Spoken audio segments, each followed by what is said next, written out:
우리 말씀 보시겠습니다. 우리가 잘 아는 히브리서 11장입니다.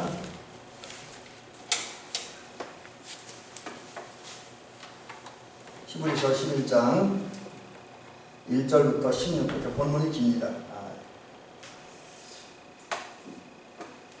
우리 오늘 속해온 거 29가 때가 되는데 히브리서 11장 1절부터 16절입니다. 신약성경 364년부터 365년까지네요.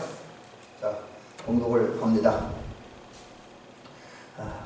믿음은 바라는 것들의 실상이요 보이지 않는 것들의 증거니 선진들이 이뤄서 증거를 얻었느니라. 믿음으로 모든 세계가 하나님의 말씀으로 지어진 줄을 우리가 아나니 보이는 것은 나타나는 것으로 말미암아 되는 것이 아니니라. 믿음으로 아벨은 가인보다 더 나은 제사를 하나님께 드림으로 의로운 자라 하시는 증거를 얻었으니 하나님이 그 예물에 대하여 증언하시니라. 그가 죽었으나 그 믿음으로서 지금도 말하느니라.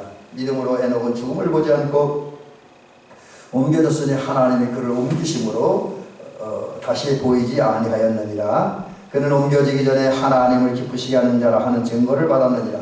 믿음이 없이는 하나님을 기쁘시게 하지 못하나니 하나님께 나아가는 자는 반드시 그가 계신 것과 또한 그가 자기를 찾는 자들에게 상 주시는 이심을 믿어야 할지니라. 믿음으로 노아는 아직 보이지 아니하는 것 일에 경고하심을 받아 경외함으로 방주를 준비하여 그 집을 구원하였으니 이로 말미암아 세상을 정죄하고 믿음을 따르는 의의 상속자가 되었느니라. 믿음으로 아브라함은 부르심을 받았을 때에 순종하여 장래 유업으로 받을 땅에 나아갈새 갈 바를 알지 못하고 나아갔으며 믿음으로 그가 이방의 땅에 있는 것 같이 약속의 땅에 거류하여 동일한 약속을 유업으로 함께 받은 이삭 및 야곱과 더불어 장막에 거하였으니 이는 그가 하나님이 계획하시고 지으실 터가 있는 성을 받았습니다.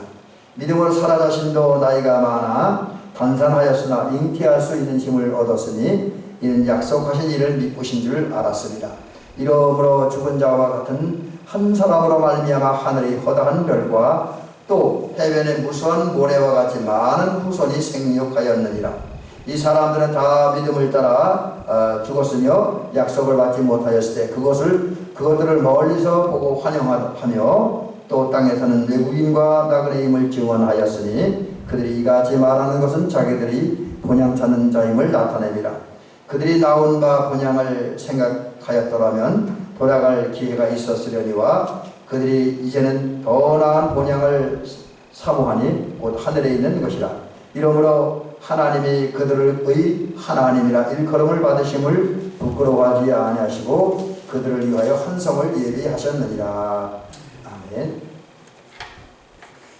오늘은 지금 우리가 몇 시간에 걸쳐서 믿음에 대한 이야기들을 우리 석회를 통해서 말씀 듣고 있는데 오늘은 이제 믿음 중에서 하나님을 기쁘시게 하는 믿음, 하나님을 기쁘시게 하는 믿음 이런 제목으로 말씀을 살피면서 은혜를 받도록 합니다. 우리가 이제 그리스도인인데 그리스도인의 한결같은 그 삶의 방향이랄까요? 목표가 있습니다. 이게 뭐냐면 바로 우리 주님을 기쁘게 해드려야 되죠. 여러분 주님 기쁘게 해드리는 게 우리 삶의 목표가 되어야 되고 삶의 방향입니다. 그러므로 저도 그렇고 우리 장로님도 그렇고 우리 권사님들도 모두 주님을 기쁘게 해드리시기 바랍니다. 교회에서뿐만 아니라 일상생활 속에서도 주님을 기쁘게 해드리기를 원합니다. 근데 그럼 어떻게 해야 우리 주님을 기쁘게 해드릴 수 있을까? 그건 바로 간단한 답이 있는데 뭐냐면 주님이 요구하는 것을 우리 행하면 돼요. 주님이 명령하시고 요구하는 일들을 삶 속에서 그대로 하면 됩니다. 자, 그럼 그게 뭐냐? 이것도 간단해요. 이것도 대답은 간단합니다. 물론 이대로 산다는 건 그렇게 간단한 건 아니지만 이 질문에 대한 또 문제에 대한 대답은 간단합니다. 그게 뭐냐면 바로 저와 여러분들이 예수님을 믿으면 돼요. 그래서 성경에서는 특별히 이거는 이제 누구의 말씀도 아니고 예수님 직접 하신 말씀인데 요한복음 14장 1절에 보니까 예수님께서 뭐라고 말씀하셨냐면 당신이 요구하는 거, 우리에게 요구하는 바라는 것을 이렇게 말씀하셨어요. 너희는 마음에 근심하지 말라. 그 다음에 중요한 건 그거예요. 하나님을 믿으니 또 나를 믿으라. 하나님을 믿으니 예수님을 믿으라는 거죠. 그래서 이 말씀을 통해서 주님이 우리에게 요구하는 게 뭐냐면 믿음입니다. 믿음. 주님은 우리 당신을 믿는 걸 원하는 거예요. 이 사실을 기억하고 저와 여러분들은 예수님 잘 믿으시기 바랍니다. 근데 이 믿음이 얼마나 중요하냐, 이걸 우리가 성경을 통해 깨닫겠는데, 제가 재미난 그림을 여기 하나 올려놨지. 제가 이제 편히 이렇게 만들어 놓은 그림인데, 제가 이제 도형을 하나 이렇게 마른 물건 하나 그렸는데, 한쪽 화면은 분홍색이고 가운데부터 오른쪽 부분까지는 노란색이, 그 다음에 저 엷은 노란색이 그래 해놨습니다. 이제 차이를 이제 나타내기 제가 이렇게 한 거거든요. 근데 무슨 얘기를 하고자 이런 그림을 올려놨냐면, 믿음이 있는 것하고 믿음이 없는 것, 다른 말로 하면 예수님을 믿는 것하고 예수님을 믿지 아니하는 것 사이에는 엄청난 차이가 있습니다. 어떻게 보면 이렇게 단어상으로 조그만 차이 같은데 실제는 엄청난 차이가 있어요. 그걸 어디서 발견하냐면 마태복음 14장에 마태복음 14장에 보면 있는 내용인데, 예수님께서 이제 오늘 바다 위를 걸어서 제자들이 오시잖아요. 근데 그때 있었던 얘기, 아마 이 얘기도 우리가 몇 번 말씀을 통해 들었으니까 아마 우리 권사님들 장로님 다 아실 거예요. 근데 정리하자면, 말씀은 구체적으로 안 되고 정리만 해드릴게요. 이 말씀에는 믿음이 있으면 무리를 걷습니다. 여러분, 베드로가 예수님을 바라보고 예수님을 의지하고 예수님 믿을 때 무리를 걸어갔잖아요. 예수님처럼. 그렇죠? 이거 제 얘기 아닌 성경 얘기입니다. 베드로가 믿음이 있을 때 정말 무리로 걸어오신 예수님을 보고 그분을 전교하고 그분을 확신할 때는 무리를 걸어갈 수 있었습니다. 이와 마찬가지로 우리가 믿음이 있다고 한다면 우리 세상 사람들이 하지 못하는 놀라운 일들을 할 수 있고 전혀 다른 모습으로 그들보다 훨씬 강하고 능력 있는 모습으로 살 수가 있는 것이지요. 근데 반면에 믿음이 없으면 어떻게 되느냐? 또 마태복음 14장에 보니까 그 믿음 없는 모습이 베드로에게 나타나잖아요.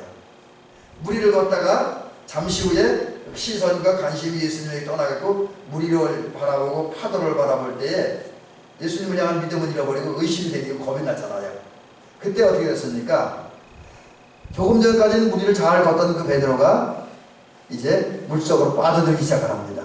그래서 여기는 지금 살짝만 빠졌으면 나중에 깊이 빠지니까 겁이 나서 살려달라고 베드로가 소리치잖아요.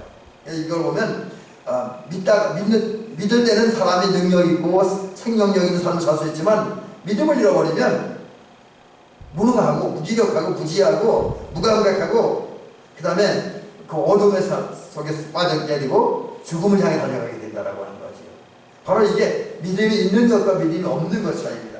단어상으로 볼 때는 이렇게 단어상으로 보면 한자 차이인데, 근데 그 한자의 실제 삶에서 그리고 나중에 우리가 하나님 앞에 서서 심판받는 완전히 전혀 다른 그런 모습으로 나타나게 되어진다라는 것입니다. 이 사실을 기억하고 여러분, 제가 강요하기보다 여러분 지혜로운 선택을 하시기 바랍니다. 이 성경 보면 예수 믿어야 되는지 안 믿어야 되는지 금방 답이 나와요. 그러니까 우리 성도님들은 물론 저는 우리 성도님들이 다 저도 그렇고 예수님 잘 믿기 원합니다. 바로 믿기를 원합니다. 근데 선택은 여러분들이 하는 거니까 여러분 성경을 보면 무엇이 지혜로운지, 무엇이 어리석은지를, 무엇이 복된 삶이고 무엇이 복 없는 삶인지를 여러분 분별하시고 그런 후에 올바른 결단을 내리시기 바랍니다. 그 올바른 결단이 예수님 잘 믿는 거예요. 자, 그러면 믿음이 있을 때 이제 있는 것하고 없는 것하고 엄청난 차이가 있다는데, 그럼 두 번째 부분에서 그 믿음의 기능과 역할에 대한 얘기 좀 말씀을 드려봅니다. 먼저 믿음에 대한 얘기입니다. 여러분, 예수님을 향한 견고한 믿음을 가진 사람들은 살아갈 때 현실 상황을 뛰어넘을 수 있습니다. 예를 들면 그런 거 있잖아요. 민수기 13장에 보면 이스라엘 백성들이 이제 가나안 땅을 이제 기업으로 받잖아요. 약속으로 가나안 땅을 향해 나가게 됩니다. 근데 그 전에 12명의 정탐꾼들을 뽑아서 모세가 어디 보냈는데 가나안 땅에 가서 40일 동안 정탐하게 하고 오잖아요. 근데 그때 정탐할 때에 갈렙과 여호수아와 또 다른 정탐꾼은 전혀 다른 보고라고 그것에 대한 백성들 반응도 전혀 다르게 나타나잖아요. 그러니까 이제 10명의 정탐꾼은 가나안에 들어갈 수 없다.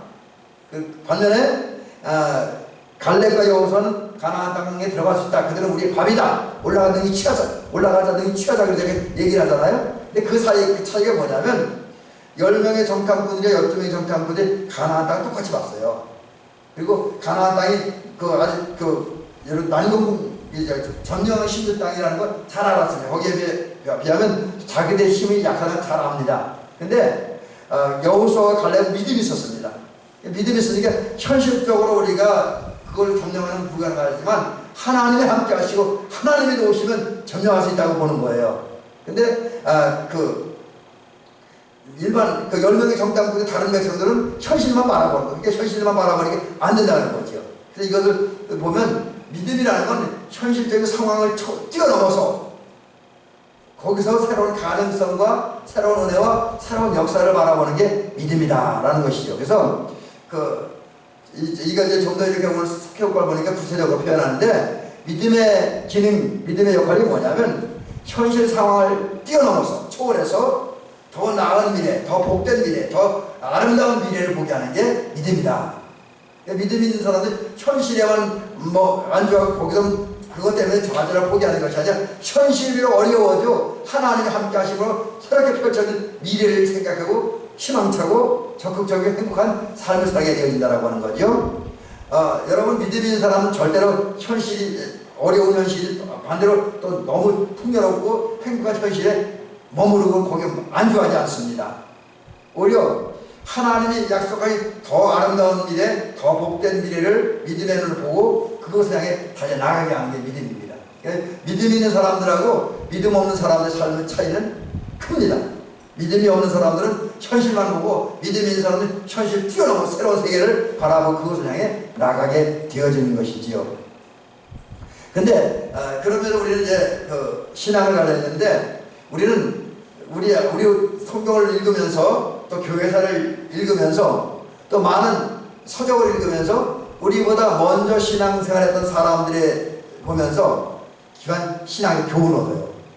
특별히 우리가 신앙적 선배들을 통해서 얻는 교훈이 뭐냐면 우리 신앙의 선배들은 현실이 어떠하든지 간에 늘 하나님을 바라보고 하나님의 약속의 말씀을 기억하고 여기 제가 자막에는 하나님의 약속을 바라본다라고 하는데 이 얘기는 뭐냐면 하나님의 약속이 성취되는 하나님의 약속대로 어떤 사건이 일어나고 역사가 진행되어지고 그리고 하나님의 약속이 구체적으로 이루어진 그날을 믿음의 눈으로 희망의 눈으로 바라보며 살았다라고 하는 거죠.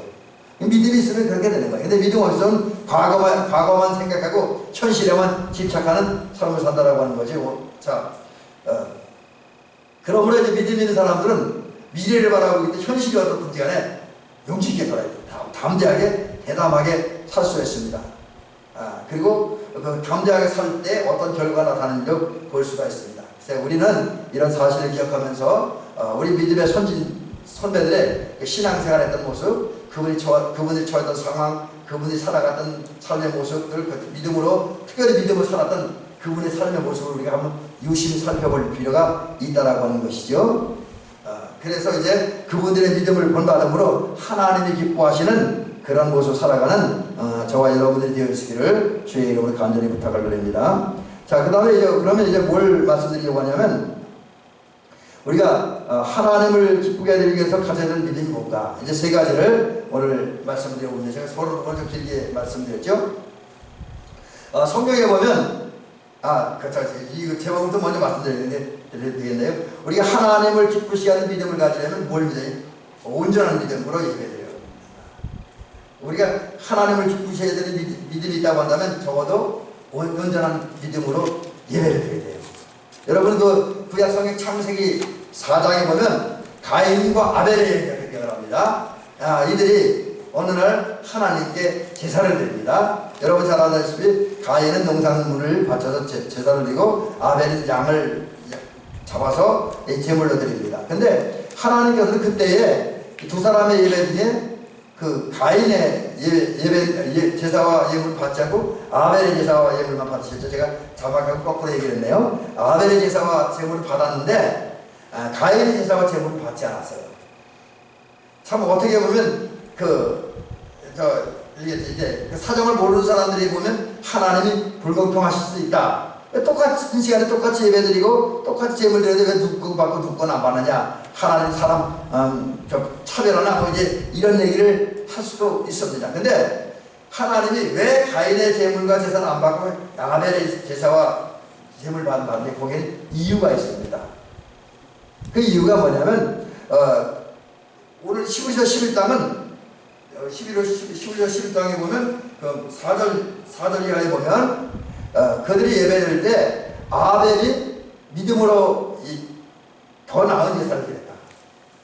똑같이 제사를 드렸지만 가인의 제사보다는 가인 제물보다는 아벨의 제사와 제물이 더 나았는데 그게 뭐냐? 믿음으로 드린 예배, 믿음으로 드린 제사였기 때문이다 라는 것이죠.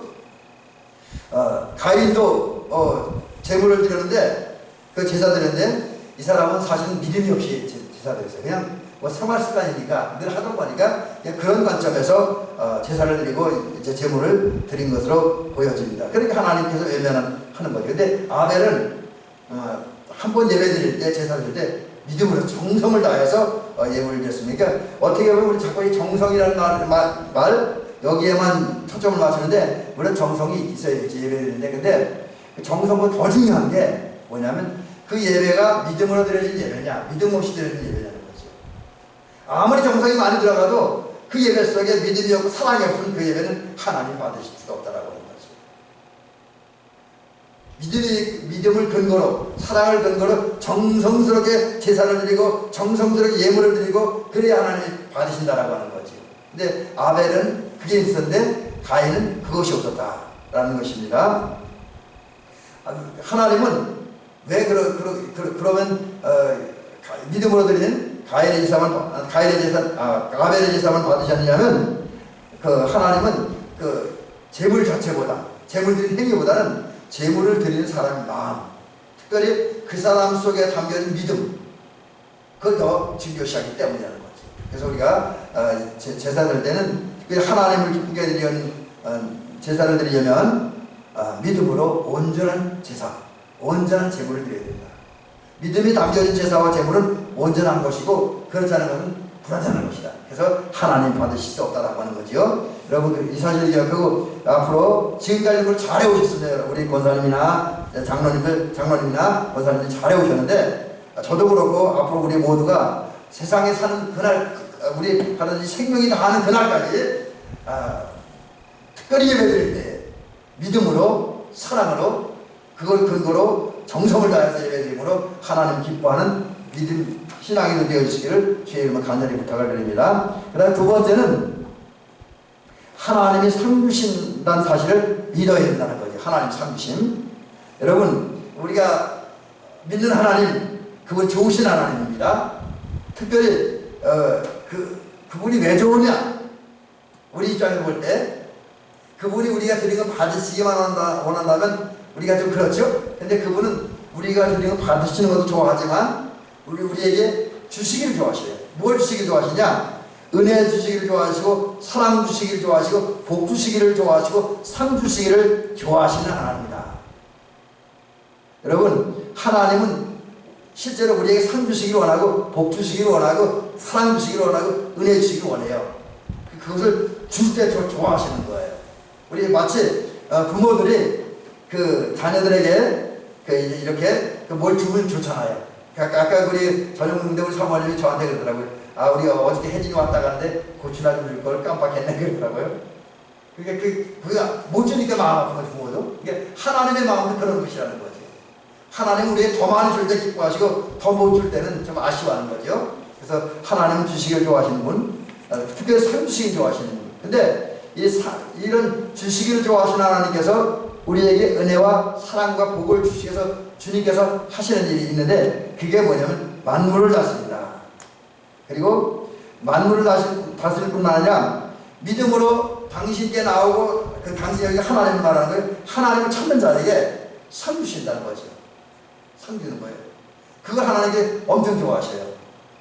그래서 우리 자신을 믿어야 됩니다.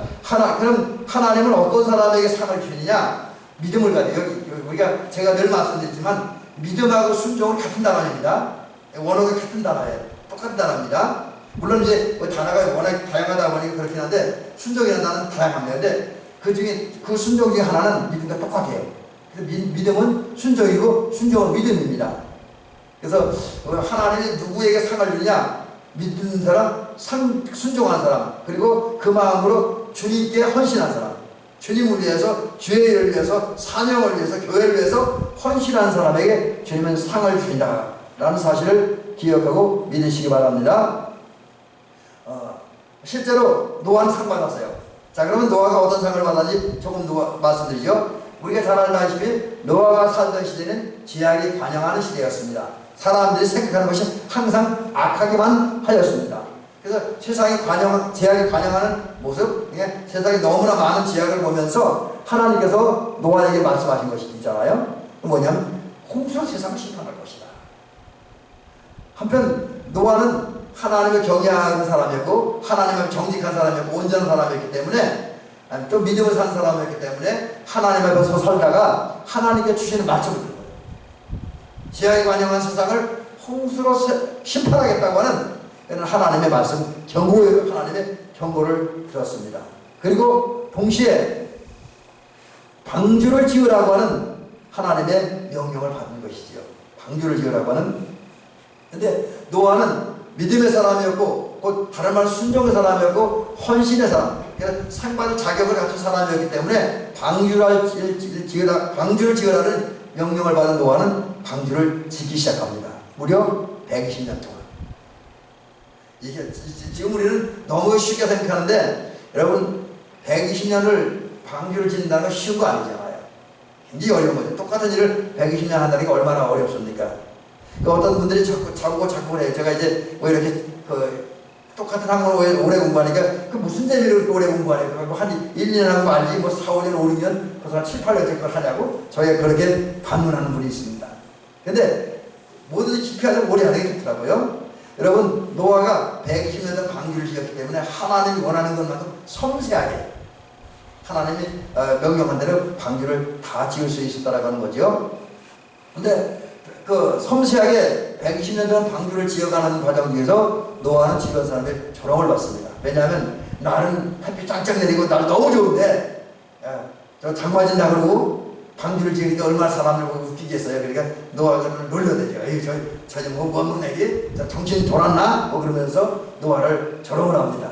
그런데 노아는 그들의 조롱에도 불구하고 하나님이 말씀하셨기 때문에 믿음을 가지고 순종하는 마음으로 방주를 지은 일에 헌신합니다. 가족과 함께. 그 결과 방주를 다 짓고 홍수 심판이 임했을 때 가족과 함께 방주 안으로 들어가면서 구원을 받았잖아요.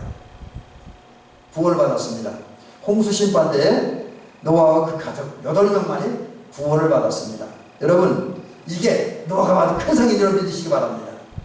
물론 다른 상도 많이 있겠지만 노아가 받은 가장 큰 상은 하나님의 명령에 순종하여 믿음으로 헌신하고 순종하고 그 결과 방주를 지음으로 그리고 믿음으로 하나님의 명령을 따라 방주 안으로 들어가므로 홍수 심판날에 구원받았는데 이게 노아가 받은 가장 큰 상이고 가장 큰 복이고 가장 큰 은혜입니다. 노아가 순종했다는 거예요. 여러분 그렇습니다. 우리도 노아처럼 하나님을 믿고 하나님의 말씀을 믿고 하나님의 역사하심을 믿고 하나님의 은혜를 믿고 그리고 하나님 명령에 하나님 말씀에 순종하고 하나님의 사명을 순종할 때에 노아처럼 구원을 받게 될 줄로 믿습니다. 그리고 특별히 구원을 상으로 받게 될 줄로 믿습니다. 우리 대한민국 성도님들은 노아처럼 순종하고 믿고 순종하고 헌신함으로 사명을 위해 헌신함으로 구원을 큰 상으로 받으시고 그 기타 여러 가지 복을 받고 그 복을 누리며 살아가는 경험의 길을 주의 이름으로 간절히 부탁을 드립니다. 자 이제 마지막 얘기 하나를 말씀을 드리고 이제 오늘 말씀을 마치도록 합니다. 자 그 다음에 이제 우리가 하나님을 기쁘게 해드리려는 믿음을 뭐냐면 하나님의 약속을 믿고 순종해야 되겠다. 어쩌면 노아 얘기 같은 얘기인데 이번에는 아브라함 얘기입니다. 아브라함 얘기. 자 여러분 이제 우선 오늘 믿음의 주제니까 믿음에 대한 얘기 이런 걸 한번 드려보려고 합니다. 믿음은 어떻게 생기느냐. 그래서 이제 저는 이제 제가 요즘 최근에 이제 이렇게 공부하고 성경을 읽고 또 제 나름대로 정리하면서 경험하면서 이걸 그 믿음이 들어간 순서 정리인데 요건 사람마다 조금 틀릴 수 있어요. 순서는 그냥 내용은 같은데 순서는 다를 수 있다는 것을 전제로 말씀드립니다. 근데 우선 그 믿음이 어떻게 생기느냐. 로마서 10장 17절에 의하면 믿음은 하나님의 말씀을 들을 때 생깁니다. 믿음은 들음에서 난다 그랬잖아요. 들음은 하나님의 말씀으로 말미암는다고 로마서 10장 17절에서 분명히 말씀합니다. 여러분과 제가 오늘 예수를 믿게 된 것은 누군가가 우리에게 하나님의 말씀을 전해줬고 들려줬고 우리 그 말씀을 들었기 때문에 믿게 된 거예요. 그래서 들음이 믿음을 얻게 된 제일 먼저 순서라고 할 수 있고요. 그 다음에 이제 이것은 우리 외순회 목사님이 얘기한 건데 사람들이 믿음을 갖게 되면 듣기만 해도 안 된다는 거죠. 뭔가 나름대로 경험해야 된다는 거죠. 아마 우리 권사님들이 우리 장로님이 나 오늘 예수 믿게 된 것은 뭐 순서로 어떨지 몰라도 뭔가 경험이 있으니까 여러분 믿어지는 것 아닙니까? 그죠? 삶의 현장에서 경험이 없으면 그냥 이론은 끝나요. 그래서 이제 어떤 분들은 이 두 분 다르게 먼저 하는데 우리 외순회 목사님 같은 경우 경험을 먼저 얘기해요. 그분이 그랬으니까. 근데 이제 그래서 믿음은 경험을 할 때 생긴다. 그리고 경험을 한 다음에 경험을 깨달은 게 뭐냐면 하나님을 느끼는 거예요. 그러니까 예를 들어서 경험 중에 하나가 예를 들어서 우리가 육신의 질병이 들렸는데 기도하여 육신의 질병을 고침받잖아요. 그때 하나님은 치료의 하나님을 느끼게 되잖아요. 그죠? 또 어려운 문제가 있었는데 기도해서 어려운 문제를 해결받아요. 그러면 그 사람 뭘 느낀? 하나님은 내 기도를 들으셔서 내 문제를 해결해 줄 분이라는 사실을 느끼죠. 그 여러 가지 상황에 따라 거기에 상황에서 기도가 가는 건데 그것이 해결되어지면 그것에 알맞는 영적 느낌이 생기는 거예요. 그래서 믿음은 영적 감각이다. 그렇게 얘기는 느낌이 있다는 거죠. 그리고 느끼고 난 다음엔 뭐가 생기냐? 이제 이해해야 돼요. 아, 하나님은 치료의 하나님이야. 하나님은 응답의 하나님이야. 하나님은 복 주신 하나님이야. 하나님은 사랑의 하나님이야. 하나님은 함께 하신 하나님. 이걸 이제 이해하는 거예요. 이제 듣고 경험하고 느낀 다음에 그리고 나서 뭘 하게 되냐면 그 다음에 이제 이해하고 신뢰, 마음을 믿는 거예요. 마음으로 믿고 그러니까 마음으로 믿는 것이 끝나는 것이 아니라 그 다음에 그 믿음이 자라면 마음으로 믿음이 자라면 그 마음에 사랑이 더해지는 거예요. 믿음에 사랑이 더해지고 사랑으로 역사하고 사랑으로 움직이고 사랑으로 활동하죠. 그래서 이걸 갖다 갈라디아서 5장에서는 사랑으로 역사하는 믿음 이렇게 이야기를 합니다. 그리고 사랑으로 역사하는 믿음을 가질 때 그 구체적 어떤 행위가 나타나는 거죠. 믿음을 가지고 뭐 아브라함이 하나님께서 독자 이삭을 제물로 드리라니까 드리잖아요. 그죠?